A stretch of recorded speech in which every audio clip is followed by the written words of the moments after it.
A gente vai direto para o palco da Convenção Nacional do PDT, onde fala agora o pré-candidato à presidência da República pelo partido, Ciro Gomes, do Ceará. Foi o prefeito mais jovem da história do estado. A gente vai dar uma olhada no que ele vai falar agora, momento de pressão sobre Ciro Gomes. Minhas irmãs brasileiros, meus irmãos, minhas irmãs brasileiros da pobreza, meus irmãos, minhas irmãs do PDT, o meu partido, a todos, a todas eu cumprimento com um sentimento profundo de gratidão e com uma noção imensa da gravidade, da responsabilidade que eu assumo na pessoa do meu amigo e irmão presidente Carlos Lupe.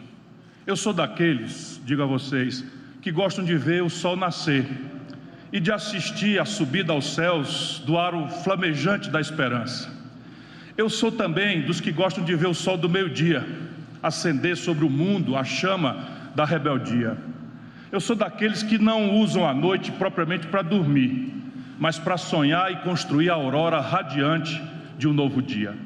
É por isso que eu trago hoje para vocês, brasileiros, brasileiras, irmãos e irmãs meus, a voz da rebeldia da esperança.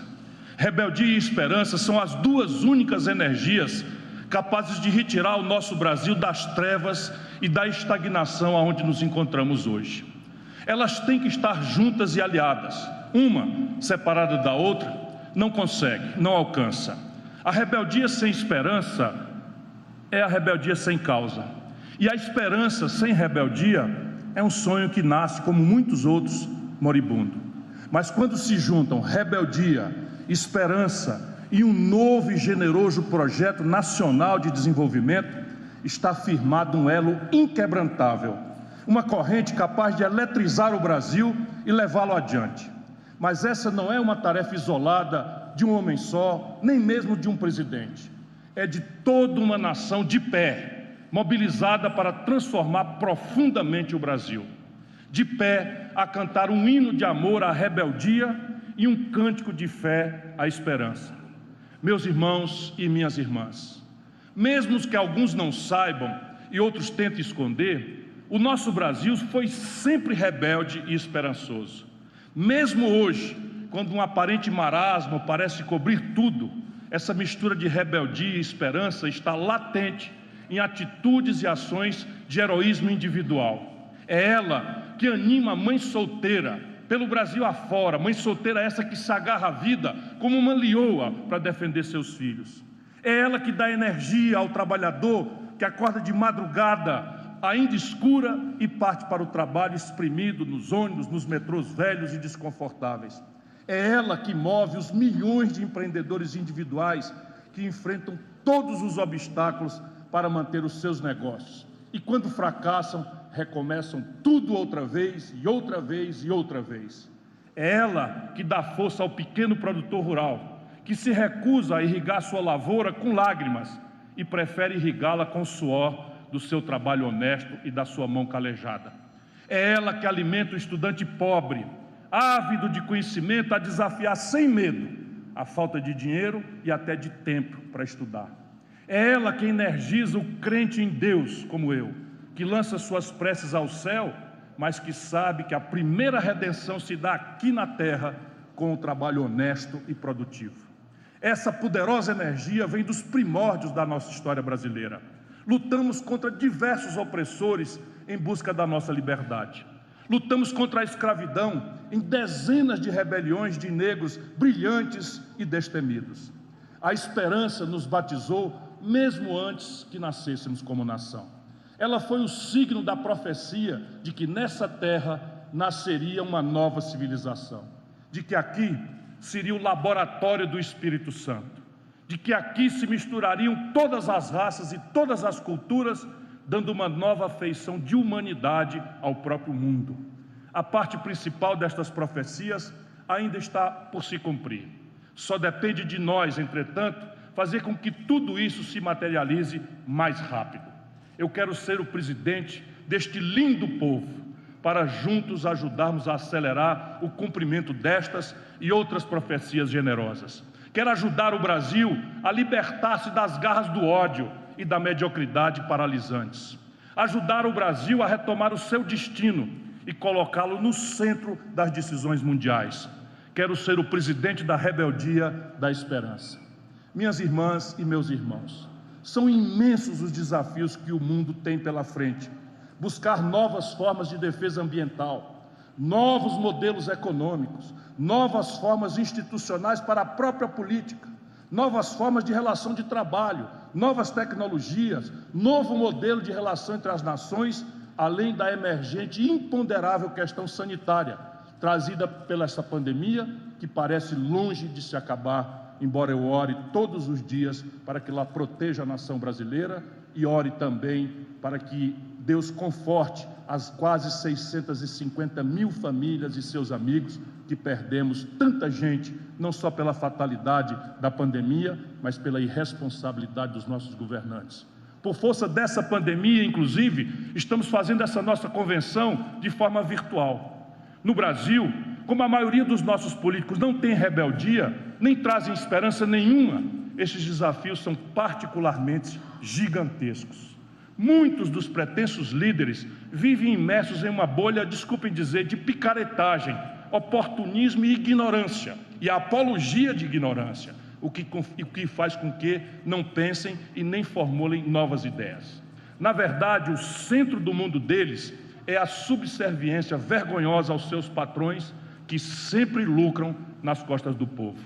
Por isso, mantém há décadas a mesma política econômica que paralisa o país, aumenta a pobreza e amplia a desigualdade. Eles fazem isso porque têm patrões muito poderosos, visíveis ou ocultos, nacionais ou multinacionais. Trabalham, na verdade, para estes sanguessugas e não para o povo batalhador. Eu quero dizer com todos os S's e R's, eu sou bem diferente deles. Meu patrão é o povo e minha pátria, minha única patroa. Meus irmãos e minhas irmãs, nunca vou me cansar de dizer que por mais de 50 anos, metade de um século, entre 1930 e 1980, nós, os brasileiros, fomos o país que mais cresceu no mundo. E nunca vou me cansar de dizer que depois disso, viemos em progressivo declínio até que sobreveio a estagnação dos últimos 10 anos. Paramos no tempo e no espaço. Enquanto boa parte do mundo avançava, nós começamos a andar para trás. Caranguejos atolados no mangue do atraso. Gosto de lembrar com amarga tristeza que em 1980, ontem, o nosso PIB per capita, a renda do Brasil dividida por cabeça, era 15 vezes maior do que o chinês. Olha aqui, a renda do brasileiro em 1980 era 15 vezes maior do que a renda média de um chinês, apenas ali em 1980. Hoje, a nossa renda per capita não alcança nem 79% da renda média de um chinês. Estamos perdendo a nossa grandeza, exaurindo as nossas riquezas, destruindo o nosso meio ambiente e ampliando dramaticamente a nossa pobreza. E por que tudo isso acontece? Por que tudo isso continua acontecendo se, como antes, nós estamos debaixo do mesmo belíssimo céu azul abençoado pelo Cruzeiro? Se pisamos a mesma terra fértil e somos o mesmo povo amado, lindo e trabalhador? A resposta é simples, unicamente por conta da política e dos políticos. Desde o famigerado Consenso de Washington, em 1989, que poderosos estrangeiros e seus asseclas nacionais conseguiram domesticar a política e encapsular a economia dos países mais pobres na camisa de força do neoliberalismo. E o resultado disso?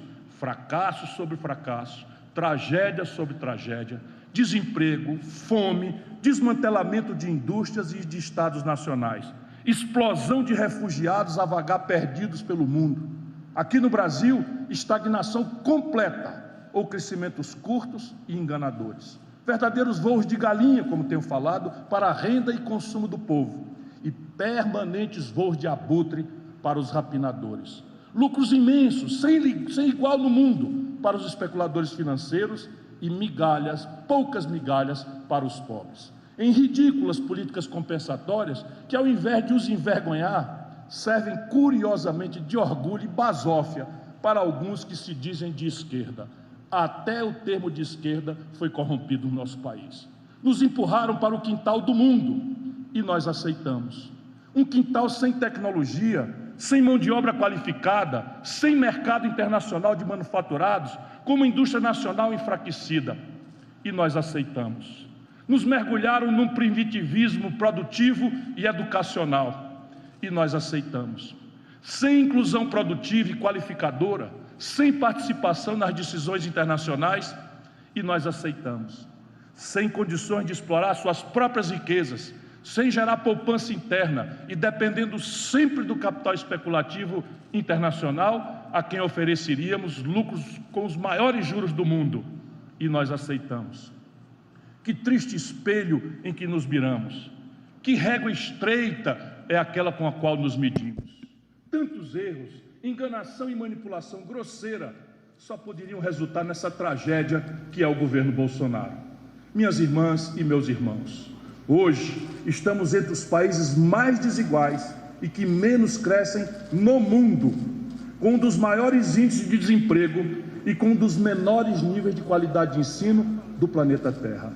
Estamos entre os que menos investem em tecnologia, pesquisa e formação de mão de obra. Estamos entre os menos preparados para ingressar na economia do conhecimento, do universo digital, que é um desafio que vai matar os empregos tradicionais. Estamos virando analfabetos digitais, tateando no mundo das novas tecnologias e da inteligência artificial. Paradoxalmente, isso ocorre em um dos países com mais vitalidade cultural e humana e de mais potencial de crescimento.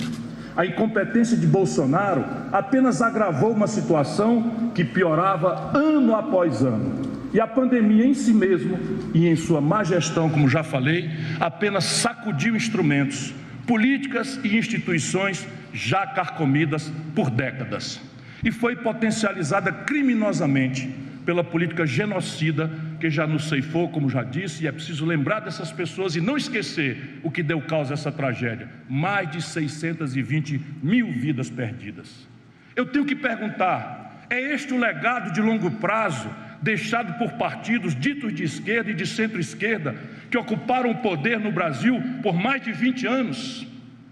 Seria mesmo o nosso destino cair na sequência nas mãos de uma direita obscurantista e criminosa como a de Bolsonaro, que piorou tudo, mas que não pode ser condenada isoladamente?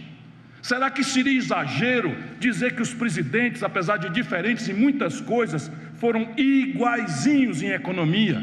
E que o modelo econômico que copiaram uns dos outros nos trouxe a esse beco sem saída? Será que seria absurdo mostrar que, com as diferenças apenas de escala e formatos, eles copiaram e repetiram os mesmos projetos e programas na área social, mudando apenas os seus nomes? Será que seria mentira afirmar que eles, sem exceção, impuseram um tipo de governança que tem o conchavo, a fisiologia e a corrupção como estes? Acreditem, por mais trágico, não é exagero, é pura realidade. Esse desmonte e repetição do mesmo modelo já vem de muito tempo. Collor escancarou a porteira, Fernando Henrique preparou a mesa do banquete e Lula, convenhamos, condimentou melhor os pratos. Depois de servir cerimoniosamente aos tubarões, Lula distribuiu com compaixão de filantropo as sobras para os mais pobres. Anos atrás, tínhamos uma política econômica tão selvagem e elitista que fazia os ricos lucrarem sem parar com a doença da inflação.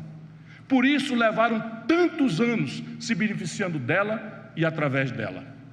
A inflação era uma espécie de imposto, de tributo, cobrado dos pobres e da classe média e dado aos ricos. Chegaram ao requinte de criar uma moeda apenas para os afortunados, a chamada correção monetária.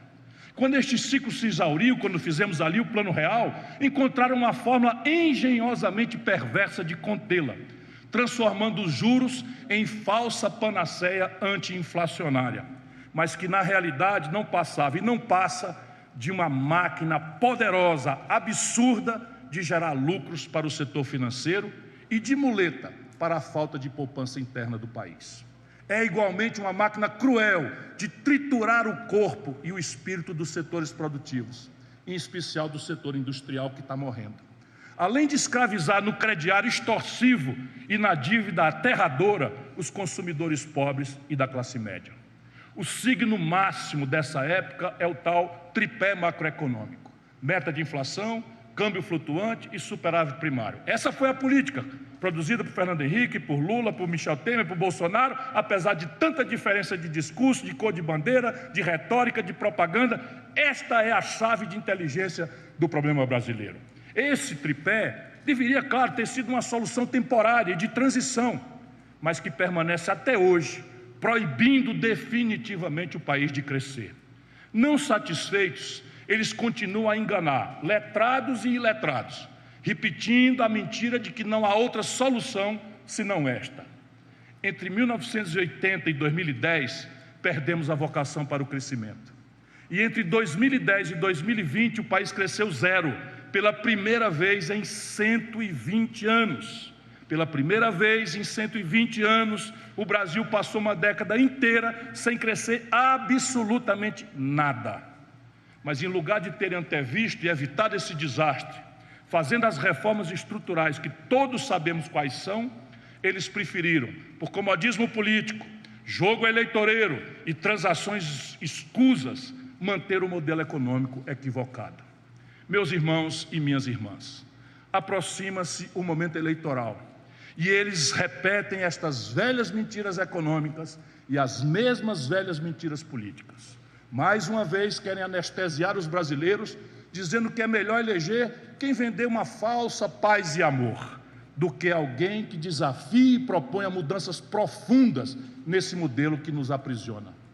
Dizem que se mexermos no que aí está, virá o caos, quando na verdade o caos ou já está aí, ou virá se deixarmos tudo, obviamente, caminhar no rumo que eles traçaram. A formulazinha hipócrita da falsa paz e amor é a mais descarada forma de servidão e corrupção que já inventaram. Quem primeiro importou isso para o Brasil foi Fernando Henrique, e depois Lula o imitou de forma ostensiva e desavergonhada. Seus sucessores foram tropeçando na mediocridade repetitiva e monótona, até que os erros acumulados e a manipulação grosseira levaram a maioria do povo brasileiro, dos nossos irmãos e irmãs brasileiros, do nosso povo, a votar enganados neste louco farsante que aí está. Repito, por mais que tivessem personalidades e estilos diferentes, todos esses presidentes repetiram e querem continuar repetindo a mesma história. O mesmo modelo econômico e a mesma governança política centrada, apoiada no conchavo e na corrupção. Enquanto isso, nosso povo sofre nas favelas e a classe trabalhadora vê seus direitos subtraídos, como ocorreu com a famigerada reforma trabalhista do governo Temer, que, como venho dizendo, não agora, mas há 4 anos, desde a data do debate, que precisa ser essa reforma revista e melhorada. Porque essa revisão tem que ser feita de maneira inteligente e sem submissão a pressões de nenhum dos lados. Não pode servir para ampliar a informalidade e a precarização nem do trabalho, nem para destruir os sindicatos, entidades fundamentais para o equilíbrio da relação entre o capital e o trabalho.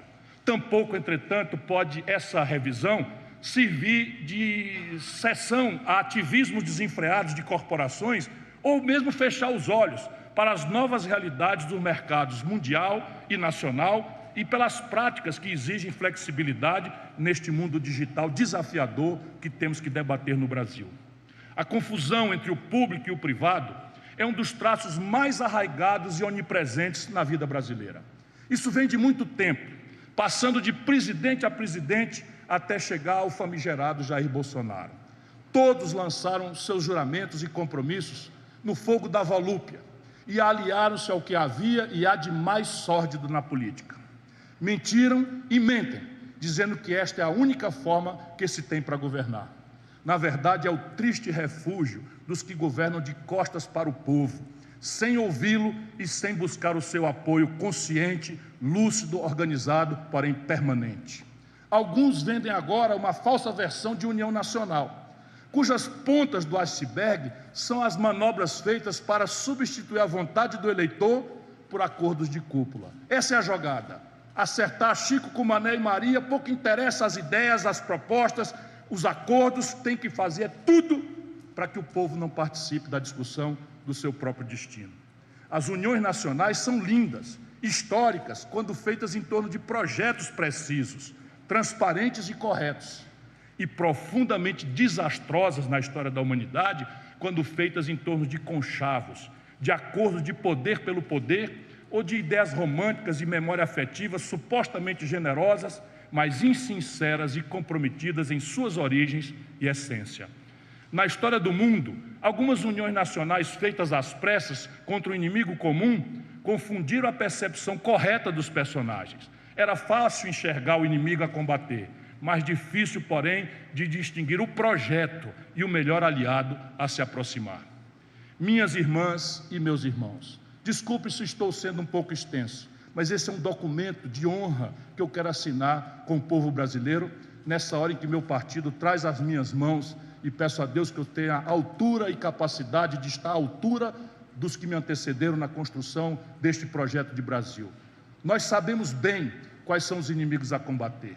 Eles são a pobreza, a violência, a fome, a desigualdade, o desemprego, o subemprego, o baixo salário, a péssima educação, a saúde precária, o baixo crescimento, a desindustrialização, a corrupção, o racismo, a opressão da mulher e a destruição das pessoas e do meio ambiente. Não são pequenos nem pouco poderosos esses inimigos. Porém, nós sabemos quais as armas que devemos empunhar. A principal e indispensável e a mais abrangente delas é um moderno e participativo projeto nacional de desenvolvimento, que se preocupe de privilegiar a produção no lugar da especulação, que se preocupe em gerar bons empregos, que estruture um cenário macroeconômico favorável a quem produz e a quem trabalha, que modifique a política de juros altos, a estrutura tributária distorcida, a péssima qualidade do gasto público e que amplie os investimentos nas áreas de educação e da ciência e tecnologia. Ou seja, um projeto que desmonte o tal tripé macroeconômico e coloque de pé uma economia dinâmica e moderna, com inflação controlada, sem desequilíbrios e sem déficit fiscal. Quem está dizendo isso aqui, que isso é possível, não é nenhum viajante de Marte, sou eu, uma pessoa que já foi prefeito de uma capital, governador de um estado, ministro da Fazenda, responsável por tanger a economia do Brasil e que não tem um dia sequer de déficit e que trabalhou com a inflação controlada e proporcionou grandes obras e grandes projetos. Eu sei muito bem da importância de um país viver sem inflação e com equilíbrio nas suas contas, e sei como fazê-lo. Eu sei da importância do equilíbrio fiscal para se ter juros menores de forma consistente e sustentável, e, em consequência, diminuir as despesas do governo, abrindo mais espaço para financiar o crescimento e melhorar a qualidade dos serviços públicos. Mas sei também que é possível conseguir esse equilíbrio sem sacrificar os mais pobres, como estão fazendo hoje, nem levar o país para a estagnação e o atraso e o desastre final, como estão produzindo hoje. Precisamos fazê-lo não para agradar banqueiros ou especuladores, mas exatamente para não ficarmos sob o seu jugo ou a sua tutela. Quem tem as contas em ordem não precisa estar se humilhando para a agiota. É simples de entender se nós deixarmos que o debate aconteça no nosso país. Um caminho errado para conseguir isso é através de uma política burra e draconiana, só experimentada entre nós brasileiros, nunca mencionada na literatura, nem em país nenhum sério do mundo, pelo menos com status constitucional, o tal famigerado teto de gastos de Temer, que deixa de fora a principal e mais extorsiva despesa, os juros, e aprisiona o investimento público em uma camisa de força. Esse tal teto de gastos é a maior fraude já cometida contra o povo brasileiro. Ele só controla os investimentos que beneficiam o povo e deixa totalmente livre a despesa financeira. Isso é um roubo, uma vergonha, uma insensatez. O orçamento da União, tomem nota, meus amigos, o orçamento da União é de 4,8 trilhões de reais, 4 trilhões e 800 bilhões de reais. Mas só se discute, só se liberta para a imprensa olhar, só que se quer controlar 1,8 trilhão. Ou seja, de 4,8 trilhões, 1,8 trilhão é aquilo sobre o que quer se fazer toda a draconiana austeridade de Araque com que se sustenta o tal teto de gasto. Esse 1,8 trilhão é o dinheiro da saúde, da educação, da infraestrutura, etc., e tudo mais que interessa ao povo. Já os 3 trilhões de despesas com juros, amortização e renegociações correm soltos para a mão dos banqueiros e dos seus auxiliares. correm tão sem limite como a falta de vergonha dos que defendem tamanho absurdo. Para vocês terem uma ideia, com apenas 1% de aumento dos juros decretado pelo Banco Central, a nossa dívida pública aumenta 33 bilhões de reais em poucos segundos. Prometo, portanto, acabar com esta ficção fraudulenta chamada teto de gastos e colocar em seu lugar um modelo que vai tocar o país adiante sem inflação e com equilíbrio fiscal verdadeiro. Um projeto nacional de desenvolvimento pactuado entre os setores público e privado conseguirá isso e muito mais, porque ele prevê tanto o desenvolvimento científico e tecnológico como a redução das desigualdades entre as pessoas e entre as regiões, fazendo profundas melhorias nos indicadores de pobreza, de miséria e de qualidade de vida do nosso povo. Mentem, mas mentem descaradamente os que dizem que nosso projeto nacional de desenvolvimento é gestado em velhas ideias estatizantes. O Estado que nós idealizamos não é o Leviatã opressor. Ao contrário, ele é pensado como elo de uma parceria democrática, moderna, digital, entre os setores público e privado, capaz de reorientar a gestão pública para que ele ajude a alcançar as metas conjuntamente traçadas e pactuadas pelos dois setores.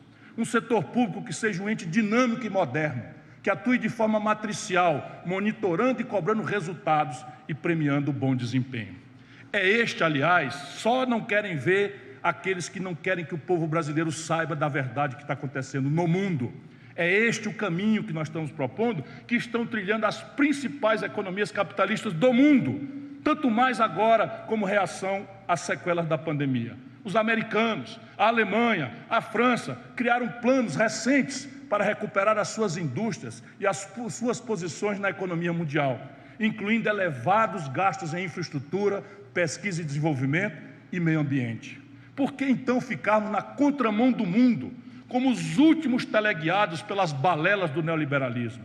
Chega dessa discussão farsante e primária entre Estado mínimo ou Estado máximo. O que nos interessa é o Estado inteligente, é o Estado que resolva problemas, o Estado que atue junto ao setor privado e abra junto com ele as portas da economia do conhecimento. O Estado que saiba investir em setores estratégicos, geradores de futuro, mas que, por serem de alto risco e de retorno lento, não atraem o interesse privado imediato.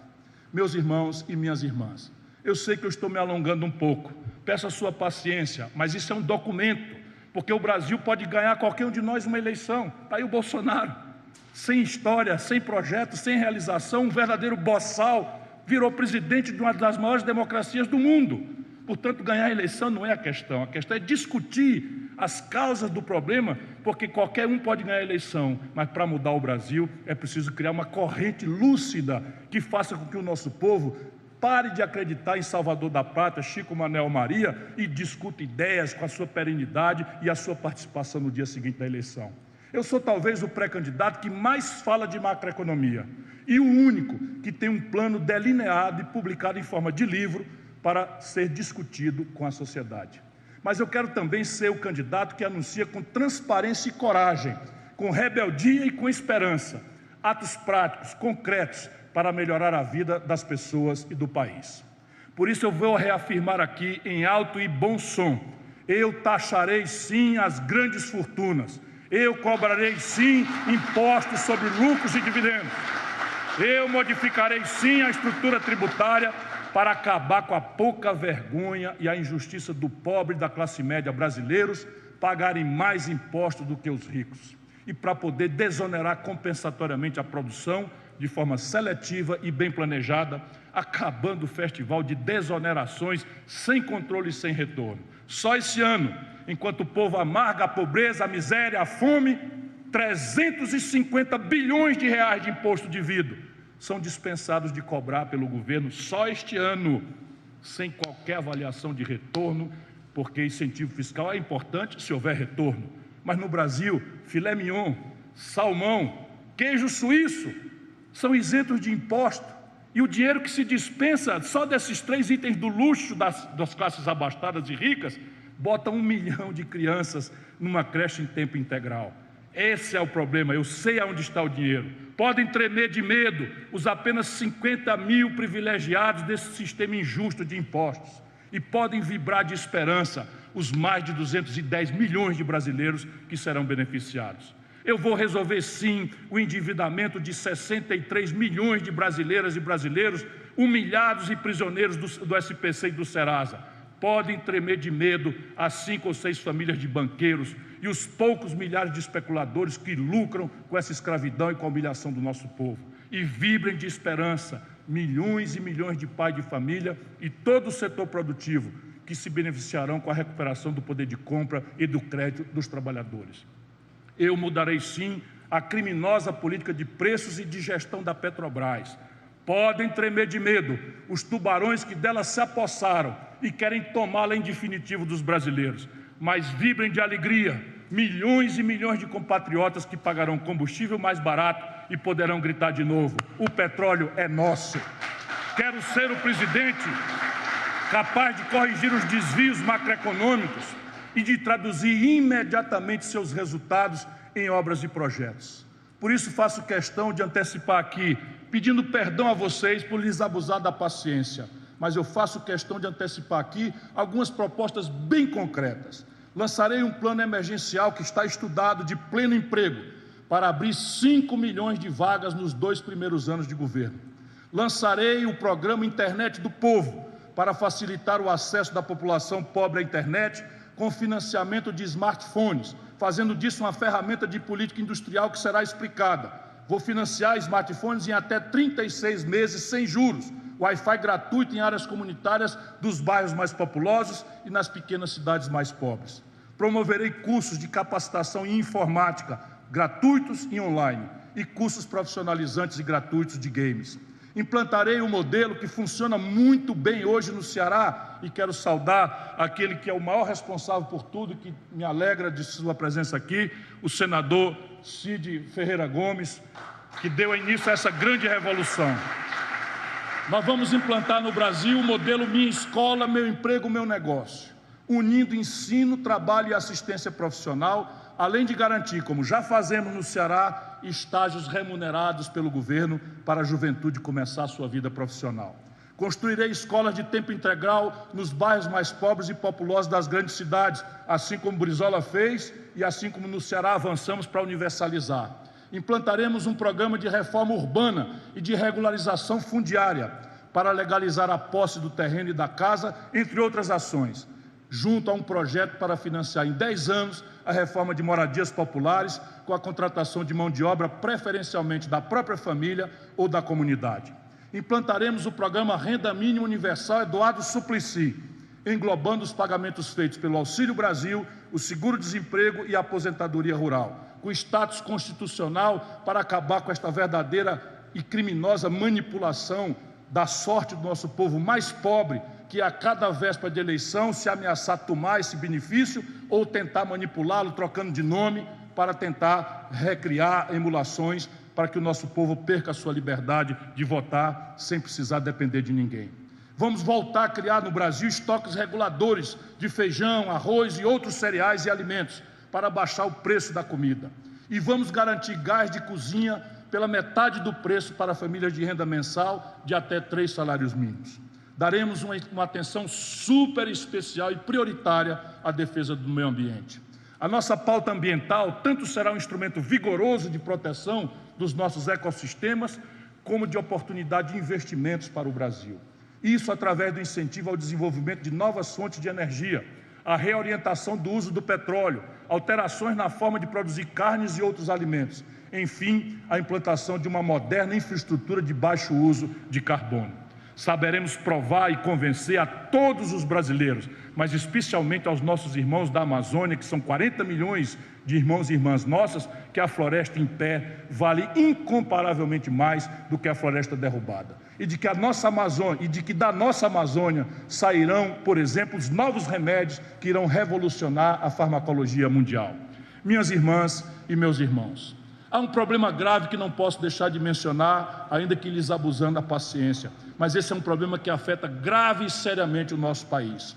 Por sua complexidade, tem servido de um lado para a demagogia, falsas soluções, mentiras e manipulações, e de outro tem ajudado ao fortalecimento político e ao enriquecimento ilícito de muita gente. Trata-se da corrupção. um problema que afeta e desafia todos os países e que, entre nós, tem características endêmicas e bem próprias. A corrupção no Brasil se expressa por uma aliança, um acerto entre parcelas das elites políticas e econômicas para capturar e dominar o destino do país. Trata-se de um problema causado não apenas por defeitos morais, mas por profundas falhas políticas e institucionais. Enfrentar a corrupção deve ser tarefa de uma política de Estado e meios institucionais que a enxerguem com a visão de um clínico geral, que sabe que ela é uma doença interligada a outras, mas capaz de tratamento. Ao lado de um gabaritado grupo de juristas, cientistas políticos e homens públicos, estou elaborando um plano de combate à corrupção, que colocarei em discussão pública até o próximo mês de março. Terá como principal característica uma ação preventiva, permanente, apoiada no resgate da institucionalidade, isenção e na capacidade de trabalho dos órgãos de controle e punição. Nesse plano, não haverá espaço para estrelismos e efeitos especiais, nem para espetáculos de conquista de plateias ou, pior, de eleitores. Os que agem dessa forma produzem efeitos negativos para a sociedade e também para si mesmos. Proclamam combater a corrupção quando, na verdade, terminam por fortalecer essa hidra de tantas cabeças e de tantos disfarces. É o caso, e é um inimigo da República que tem que ser mencionado. Peço a sua paciência e compreensão, mas é o caso do notório Sérgio Moro, de glória efêmera como juiz e agora candidato a se derreter em contradições, mentiras e despreparo. Como juiz, semeou nulidades, denunciadas por mim na data, não agora, ao devido processo legal que desrespeitou completamente. Como candidato, está propondo, vejam os brasileiros, a criação de uma esdrúxula corte anticorrupção que agiria da forma autoritária como ele agiu e que se submeteria à tutela estrangeira, como ele se submeteu. Seria um tribunal de exceção que violaria cláusulas pétreas da Constituição e que só foi instituído no mundo em regimes autoritários como o nazista. No fundo, Moro faz de tudo para esconder a prova cabal do seu fracasso, da sua parcialidade e da sua incompetência. O fato de ter contribuído, reparem bem, ao mesmo tempo para a eleição de Bolsonaro, ao tirar Lula da disputa em 2018, e de Lula estar apto a concorrer porque, como juiz parcial, transformou um processo técnico em panfleto político. Hoje, seu currículo é um rosário de vergonhas. Foi lambe-botas de Bolsonaro, é juiz condenado por suspeição e está sendo investigado por ter virado sócio de um escritório estrangeiro que administra a massa falida da Odebrecht e da OAS, empresas que ele condenou e ajudou a quebrar. Mas ele não cansa em tentar transformar a farsa em heroísmo. Agora fantasiar de candidato sem ter o menor preparo para o cargo. Claro, adversários a gente trata como adversários, mas aqui eu estou denunciando com especial preocupação, como tentei fazer lá atrás com Bolsonaro, ante o silêncio omisso e conivente de muitos que hoje falam mal do Bolsonaro. Quando eu denunciava que o Bolsonaro era um falso moralista, poucos quiseram ouvir e me condenavam pelas minhas denúncias. Eu agora estou tentando advertir que há um inimigo da República, não um adversário político, tentando subtrair a liberdade do povo brasileiro. Minhas irmãs e meus irmãos, o lavajatismo que ainda impregna setores minoritários do nosso aparato de justiça, junto com a podridão bolsonarista que tem células espalhadas hoje gravemente no aparelho policial, produziram recentemente uma ação criminosa e injusta contra mim. Eu não ficaria à vontade se eu, por humildade, não fizesse essa menção aqui. Mas essa ação foi imediatamente rechaçada por amplos setores da sociedade. Estão eles redondamente enganados se pensam que irão me intimidar com esse tipo de abuso e prepotência. Eu sou um homem honrado, eu sou um homem honesto. Meu atestado são os meus 40 anos de vida pública, sem nunca ter respondido a qualquer processo de corrupção. Eu não tenho medo de agentes públicos criminosos e confio que, no fim, a voz soberana da justiça se fará ouvir por toda a sociedade brasileira. Além do moderno plano de combate à criminalidade política, ao qual já me referi, estou também preparando com competentes técnicos um moderno plano de segurança pública, antiviolência e rigoroso combate ao crime, especialmente às suas frações organizadas. Vou resumir em poucas palavras porque já estou lhes cansando e mais uma vez me desculpo, mas é um documento que quero assinar de compromisso com a nação brasileira. Rigor, foco, prevenção, tecnologia e integração. Ele tem a mesma filosofia de divisão de tarefas do SUS. procurando integrar esforços federais, estaduais e municipais sob a coordenação estratégica do governo federal.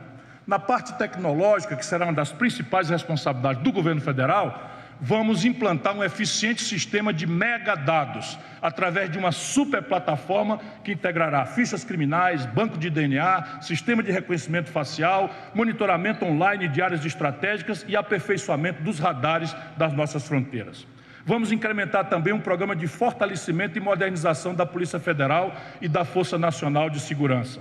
Vejam, brasileiros, se não é de propósito, uma nação de 210 milhões de habitantes tem menos de 12 mil homens e mulheres no efetivo da Polícia Federal, encarregada de combater o crime organizado, a corrupção política. Isto não é por acaso.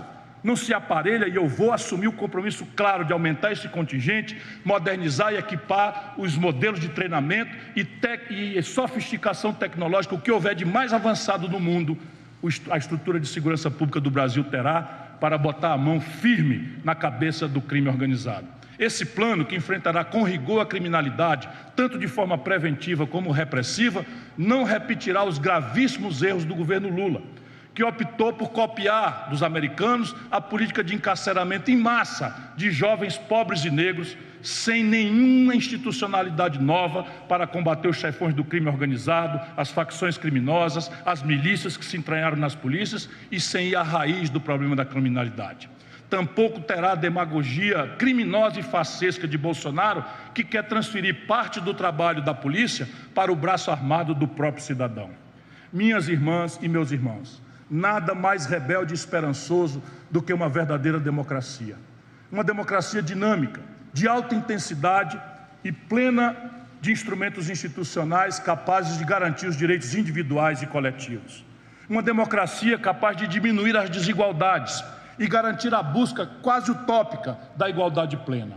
Capaz de multiplicar oportunidades para todos através da educação, formação e do bom emprego. Capaz de praticar justiça social, justiça política e justiça tributária, cobrando mais a quem deva pagar mais e distribuindo mais a quem mais precisa. Capaz de assegurar a plena administração da justiça, baseada em leis verdadeiramente justas e igualitárias. Capaz de manter um equilíbrio saudável entre as práticas do sistema representativo e novos mecanismos de decisão popular direta, administrada em circunstâncias periódicas.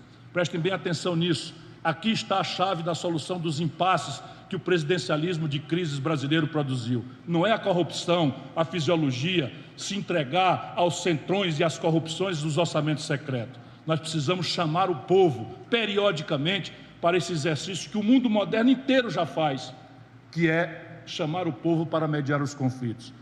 Através do voto direto, podendo privilegiar tantas decisões no parlamento quanto em plebiscitos. Esse mecanismo tem que saber incorporar as novas tecnologias como mecanismos permanentes de consulta, e-government, e a garantia da manutenção viva da expressão da vontade popular. Democracia não pode ser chamar o povo de 4 em 4 anos para votar e voltar para casa esperando pelo que não ficou de vir e depois se decepcionar e perder a crença na própria democracia. Ninguém julga melhor do que o povo. E seu julgamento não pode ficar restrito às eleições, como determinavam e ainda determinam as democracias atrasadas, liberais e clássicas. Uma nova democracia de alta intensidade permitirá a busca constante de aperfeiçoamento institucional, não apenas com a lenta lubrificação das velhas estruturas, mas com o surgimento de novos mecanismos ainda mais eficientes, com o aperfeiçoamento constante dos contratos políticos, sociais e econômicos, para que se possa viver melhor, produzir melhor, criar mais e melhor riqueza que se reverta em benefício de todos. Uma das nossas principais tarefas será lutar pelo nosso aperfeiçoamento democrático e demonstrar ao povo brasileiro, por atos, mais do que por palavras, que democracia e sobrevivência andam juntas. As iniciativas urgentes e amplas de que precisa o Brasil para resgatar o seu povo não serão tomadas, como estamos vendo, por um governo a serviço de interesses estreitos e minorias sectárias trancadas em gabinetes onde impera a ladroeira, a fisiologia, o suborno e a contradição com a promessa com o povo. Nem por governos autoritários de toga ou de profissionais do conchavo. Identificar a democracia com a própria sobrevivência e vitalidade fará a causa democrática brilhar de novo no imaginário do nosso povo. Aperfeiçoada e modernizada, ela continuará sendo o melhor dos regimes, inclusive porque é o único que permite ao povo corrigir os erros políticos que eventualmente cometer. É sem dúvida o que vai ocorrer neste ano glorioso de 2022, quando comemoramos o bicentenário da independência do Brasil e o centenário do nosso líder imortal.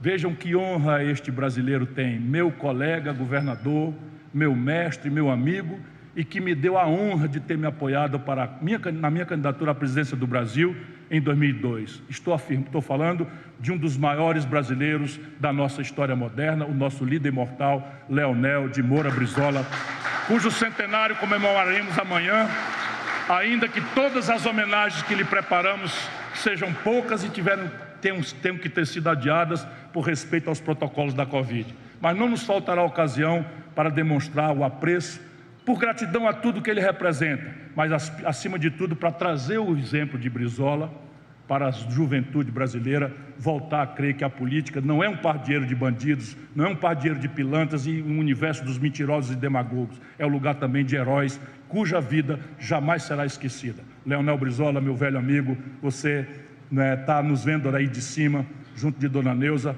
e eu sou muito agradecido pelo privilégio de ter sido recebido no seu partido. A velha democracia parece hoje uma deusa cansada e pessimista. Os perigos que a ameaçam são fruto das suas próprias contradições. Ela gerou seus próprios inimigos na pulsão dialética de certas contradições insolúveis e de fracassos constantes. Cabe a nós, em todos os países do mundo, encontrarmos as fórmulas de reinventá-la. O Brasil tem um papel decisivo nisso tudo, como tem papel decisivo em tudo que significa o futuro e o destino do mundo, seja na questão ambiental, seja na questão política, seja muito especialmente na questão cultural. Cultura, para mim, é tudo que alimenta a imaginação humana, que ilumina o futuro e remove as sombras que impedem um povo de caminhar. Nessa perspectiva, a cultura vem antes de tudo e sobrevive a tudo. Alimenta, cria e recria a política. Alimenta, cria e recria o espírito dos povos. Por isso, a política cultural será um dos eixos centrais de um possível governo meu.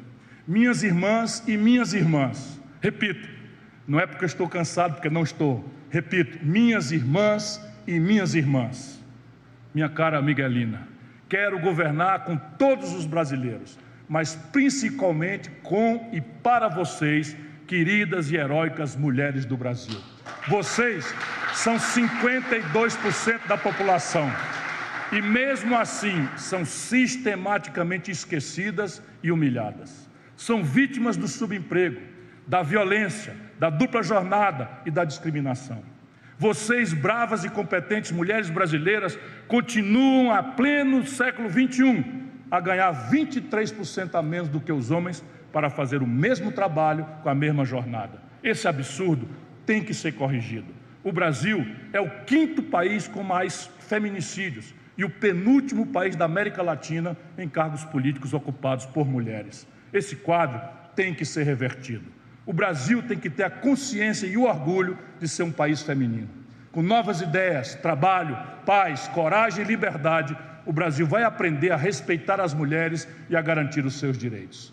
Minhas irmãs e meus irmãos, ao lado de vocês, bravos guerreiros do PDT e da maioria do povo brasileiro, quero continuar a ampliar e a modernizar a grande obra de Brizola em várias áreas. No meu querido, meu amado Ceará, já transformamos a educação na menina dos olhos do governo e da sociedade. E temos hoje a melhor educação pública do Brasil, com reconhecimento internacional. Faremos isso também em todo o país, com o apoio do PDT e a bênção e a inspiração do nosso líder imortal, o sempre querido amigo Leonel de Moura Brizola. Sei que muitos dos que ouvem esse discurso devem estar querendo me perguntar: Ciro, com que recursos políticos e financeiros você fará tudo isso? Eu respondo: com a força do povo, com a boa política, com a boa técnica e com as bênçãos de Deus. E complemento, transformando em realidade um moderno projeto nacional de desenvolvimento que vai mostrar com muita clareza que sabe criar, produzir e distribuir riquezas com a velocidade que o país necessita. Tudo será detalhado para que o país não precise votar no escuro em Chico, Manel ou Maria, e para que nós façamos da grande eleição de 2022 o ano da mudança estrutural do modelo do Brasil. Faremos isso com o apoio de um Congresso renovado, que terá a participação decisiva da bancada ampliada do PDT. Uma bancada que terá a experiência de vocês, meus amigos, senadores e deputados, aqui ao meu lado, seja presencialmente ou virtualmente. Eu e nosso grande presidente e amigo Carlos Lupe, acreditem, não pouparemos esforços e sacrifícios para ajudá-los na renovação dos seus mandatos. Eu, Ciro Gomes, preciso de você, meu irmão deputado, meu irmão senador, ainda que nós façamos a nossa bancada aumentar com novos quadros que estão vindo em grande massa pelo Brasil. E essa valorosa bancada seguramente vai se ampliar com a chegada, como disse, de companheiros de primeiro mandato. Nesse grande movimento de transformação do Brasil, termino já, contaremos ainda com o apoio decisivo dos governadores e deputados estaduais que elegeremos. Vou redesenhar o Pacto Federativo, acabar com a falência que hoje compromete a liquidez, a segurança e, portanto, os serviços essenciais do povo de 23 dos 27 estados brasileiros. 23 dos 27 estados brasileiros estão hoje na iminência de quebrar e precisamos reestruturar o Pacto Federativo, trazendo esta grande mediação para nos ajudar a discutir e a aprovar as reformas. Como também saberemos buscar o apoio de líderes de outros partidos que estejam sinceramente empenhados na busca por um país melhor. Realizaremos essa grande obra com apoio direto do povo, não com apoio abstrato de um povo metafórico, mas com a participação diária e cotidiana do povo, de carne, osso, alma e coração. O apoio popular será decisivo em todas as horas e em todos os minutos, porque o que está errado, acreditem, não está errado porque tinha um manual de fazer certo. O que está errado para atender uma minoria muito poderosa, e ela só será derrotada, não eleitoralmente, mas com mudança do modelo, se nós mantivermos acesa a participação popular. Todas as horas e todos os minutos, de uma forma muito especial, no meu primeiro ano de governo. Ele será o ano das grandes reformas, e faremos isso sem paralisar o país, nem perturbar a marcha da sua vida normal. Sob o olhar vigilante do povo, estimularei democraticamente o Congresso para que vote ainda no primeiro semestre as reformas pactuadas. Este será o período da grande reforma e tudo que for aprovado nele será submetido depois à aprovação popular através de plebiscito. Repetiremos esse rito semelhante no meio do governo, quando lançaremos as reformas complementares. Nesse momento, reexaminaremos tudo que não esteja funcionando bem e já começaremos a preparar o país para o meu sucessor. Sim, porque entre as primeiras reformas eu vou comprometer com o fim da reeleição. Depois de cumprido este mandato, voltarei para o meio do povo e de lá definirei o meu novo papel.